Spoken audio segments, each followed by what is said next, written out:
শুরু করে গন্ডগোল, না জেনে শুনে যে মাতব্বর ভেজাল করে সুযোগ করে দিছে, যার জন্য আপনার মায়ানমার আমাদের উপর আক্রমণ হয়, রোহিঙ্গা ইস্যু হয়, এবং রোহিঙ্গা ইস্যুতে রোহিঙ্গাদেরকে আক্রমণ করে আরাকান মগরা।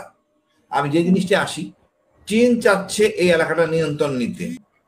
এখন যেটা বাংলাদেশ ভারত মানে ডোবেলের রাজনীতি শেষ, ডোবেলের গোয়েন্দাগিরি শেষ, এখন বাংলাদেশের জনগণকে উত্তপ্ত করা আর মনে মানে খায়েশ আরাকানটার যেন থাকে। ভারত চাচ্ছে আমার কালাদান প্রদেশ থাকুক, চীন চাচ্ছে আমার শীতয়ে অর্থাৎ আকিয়া বন্দরটা আমার নিয়ন্ত্রণে থাকুক। এতদিন আমরা কি জানি না আমরা ক্ষতিগ্রস্ত, কতদিন আগে কত একটা একটা একজন লোক তো সব করতেছেন না, প্রত্যেকটা ভাগ করে দেওয়া হয়েছে। গুম কমিশন ঠিক আছে লাগবে, আইসি এগুলি লাগতে পারে তদন্তের ব্যাপার, কিন্তু বাকি যে সংস্থাগুলোতে আমাদের অতি সহজ, খুব ডিফিকাল্ট লাগার কথা না। তারপরে রাজনীতি বিদেশে বসেন কি, আমি যেটা মনে করি আসিফ নজরুল ঢাকা ইউনিভার্সিটি ছিলেন, ওনার চোখে উনি যাদেরকে ভালো মনে করছেন তাদেরকে উনি নিয়ে গেছেন, এবং সবার সাথে আলোচনা করে এটা সিলেকশন নির্বাচিত হয় নাই। আমার উচিত ছিল, আমি সবসময় বলতাম আপনি প্রতিটা মন্ত্রণালয়ের সহযোগ হিসেবে নেন, ছাত্রদের একটা সুযোগ ছিল শিখার, কিন্তু তা তো হয় নাই। তারপরে বলবো এরা তো সবাই জীবিত, যে লোকগুলি আহত হয়েছে, পঙ্গু হয়েছে, যারা মারা গেছে, এদের জন্য আমরা কতটুকু করতে পারলাম? এই ছাত্রই বা ক্ষমতা নিয়ে বা 3 জন উপদেষ্টা দেওয়ার পরেও কতটুকু করলো? আমি সন্তুষ্ট না। তারপর যে আপনি যেটা বললেন ভারতের লাভঝাপ, আমি মনে করি আসলে সবশেষে আমার দেশটা বাঁচতে আমরা বাঁচবো, আমাদের নির্বাচনও সবই হবে, আর নির্বাচন তাড়াতাড়ি হওয়া উচিত, জনগণের ক্ষমতা জনগণের কাছে ফিরে দিতে হবে। কিন্তু সরকার এখন যেটা বলে এখন একটা সময় নিতে চাচ্ছে, অল্প সংস্কার বেশি সংস্কার, আবার এই যে সংস্কার কমিশনের সাথে আবার বসবে, তো কালকে কি সিদ্ধান্ত হবে এটার উপর আবার মানে এই যে একটা সময় ক্ষেপণ হচ্ছে এইভাবে রবি ভাই একটু বোঝার চেষ্টা কর ব্যাপারটা কোথায়। ব্যাপারটা হলো আরাকানের সমস্যাটা সমাধান করতে যাচ্ছেন সরকার আমেরিকার প্রেসক্রিপশনে, আর সেই সমস্যার সমাধান না হওয়া পর্যন্ত আপনার কোনো নির্বাচন পাবেন বলে আমি আশা করি না। আরাকানের সমস্যা সমাধান করা কি এত সোজা মানে সহজ নাকি? আমেরিকার কাছে এটা আসলে যদি আমেরিকা চায় সহজ, আমেরিকা আরাকান আর্মিকে সাহায্য করবে জাতিসংঘের মাধ্যমে, এটা আমার ব্যক্তিগত মতামত। এবং এই সমস্যা করতে গেলে তো আমেরিকা আর আরাকান মিলা করলো বা জাতিসংঘ করলো হবে না, তো ওখানে রোহিঙ্গা জনগোষ্ঠীর প্রতিনিধি থাকতে হবে। আজকে দেখছেন মানে আটশো কতজন লোককে ধরা হয়েছে ঢাকায়, আর রোহিঙ্গা আরো আছে দীর্ঘদিন ধরে যুদ্ধ করছে, এদের প্রতিনিধি থাকতে হবে, দুজনের বার্গেনিং পয়েন্ট হয়ে প্রশ্ন করতেছিলেন আরসার নেতাকে কেন বারবার ধরা হচ্ছে? আরসার বারবার ধরা হয় না, এই লোকটা দুষ্ট, ধরা উচিত আগেই ছিল। আমাদের ডিজিএফআই অফিসার কক্সবাজারে মারা গেছে এই আরসার হাতে, আরসাই সকল গন্ডগোল শুরু করছে এই রোহিঙ্গা ইস্যুতে। আরসার কোনো বিশ্বাস নাই, এই প্রথম শুরু করে গন্ডগোল, না জেনে শুনে যে মাতব্বর ভেজাল করে সুযোগ করে দিছে, যার জন্য আপনার মায়ানমার আমাদের উপর আক্রমণ হয়, রোহিঙ্গা ইস্যু হয়, এবং রোহিঙ্গা ইস্যুতে রোহিঙ্গাদেরকে আক্রমণ করে আরাকান মগরা। আমি যে জিনিসটা আসি, চীন চাচ্ছে এই এলাকাটা নিয়ন্ত্রণ নিতে, চীনে অলরেডি অনেক লোক যাচ্ছেন বেড়াইতে খবরাখবর নিতে, মার্কিনরা চাচ্ছেন এই জিনিসটা দখল করতে অতি জরুরি। এবং ডক্টর ইউনূস যত সুবিধা পাবে, নির্বাচিত সরকার আসলে সুবিধা হবে না, পরিষ্কার। নির্বাচিত সরকার আসলে এত সহজ হবে না, নির্বাচন ওইটা হবে জনগণকে নিয়ে। ডক্টর ইউনূস একনায়কতন্ত্র ভাবে হয়তো সমস্যাটা সমাধান করতে চাচ্ছে, আমার মনে হয় না এটা কতটুকু সুফল বয়ে আনবে। তো উনি যাচ্ছেন, কিন্তু উনি 26শে মার্চকে কেন বেছে নিলেন? 26শে মার্চ একটা ঐতিহাসিক আমাদের দিবস, মানে বাদ দিয়ে উনি সেদিন কেন বেছে? বিএনপি খুশি হবে এই জন্য নিছেন যেটা বেছে। আর বড় কথা হলো উনি যাচ্ছেন চীনে, আবার তিস্তা চুক্তি, এই সব মিলে ইন্ডিয়া খুব তিক্ত বিতক্ত। একে তো হারাইছে বাংলাদেশ, তারপরে যে আরাকানের যে কালাদান প্রজেক্ট হারাইতে হয়, এটা নিয়ে খুব বিরক্ত। তো চীনকেও ম্যানেজ করা দরকার আছে, চীনকে ম্যানেজ করার জন্য যাবেন, তিস্তা চুক্তির ব্যাপারেও যাইতে পারেন, আবার আমেরিকাকে ম্যানেজ করতে হচ্ছে, সবকিছু মিলে একটা বিশাল একটা গুরুত্বপূর্ণ অধ্যায় চলতেছে এই সময়টা, আমাদের এটা মাথায় রাখতে হবে।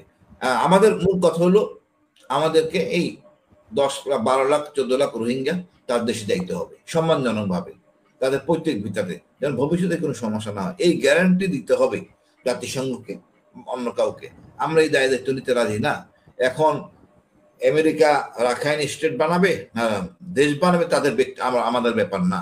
আমরা আমাদের সার্বভৌমত্বে থাকতে চাই, শান্তিতে থাকতে চাই। নতুন কোনো জ্ঞান সৃষ্টি হোক আমরা এটা চাই না।